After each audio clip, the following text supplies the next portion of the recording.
22 अप्रैल 2025। जी हाँ, ये वही मनहूस दिन है जिस दिन हमारी माताओं बहनों के सिंदूर को धर्म बूझकर मिटाया गया।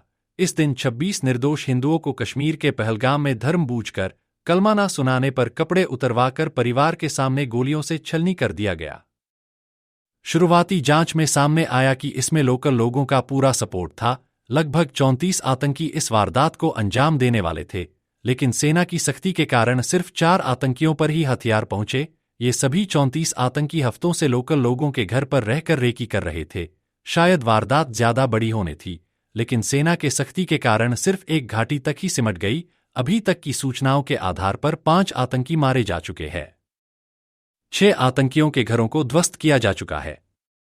आतंकियों के मदद करने पर 2000 से ज्यादा स्लेपर सेल के एजेंट गिरफ्तार किए जा चुके हैं, जिनमें घोड़े, टट्टू, टेंट व दुकान लगाने वाले भी शामिल हैं। अब प्रश्न आता है कि इतनी सख्ती के बाद भी आतंकी उस पॉइंट तक कैसे पहुंचे? दरअसल ये पॉइंट अमरनाथ यात्रा के कारण हर वर्ष पहलगाम बेस पॉइंट के कारण बंद कर दिया जाता है व दोबारा इसको शुरू करने के लिए सेना और प्रशासन की अनुमति लेनी होती है, जो कि इस बार नहीं ली गई।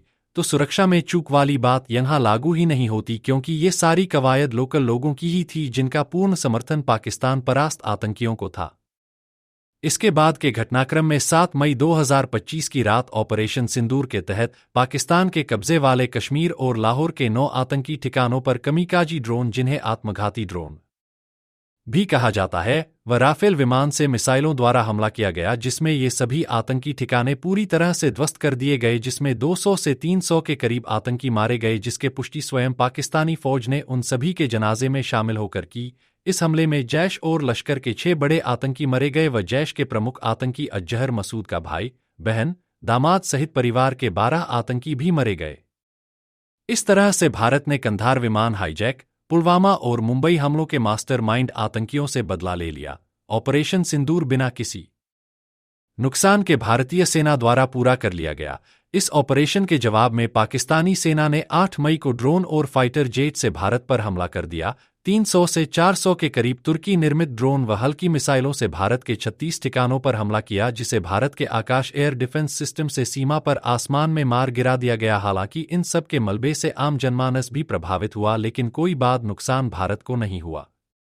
इसके काउंटर अटैक में भारत ने 9 मई को पाकिस्तान के 11 एयरबेस को निशाना बनाया और पूरी तरह से तबाह कर दिया।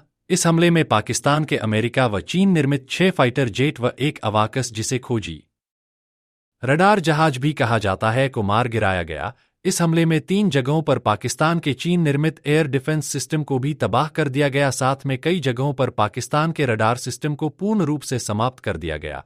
इस हमले में पाकिस्तान के 50 से ज्यादा सैनिक व अधिकारी मारे गए।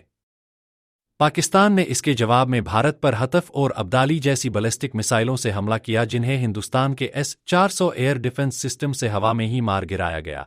9 मई की ही रात को भारत ने पाकिस्तान के परमाणु अड्डे पर ब्रह्मोस के अचूक निशाने से हमला किया, जिसे पूरे पाकिस्तान की सेना और सरकार घुटनों पर या गए। तब पाकिस्तान के डीजीएमओ ने भारत के डीजीएमओ से सीज़फायर की मांग की, जिसे 10 मई को भारत ने स्वीकार कर लिया।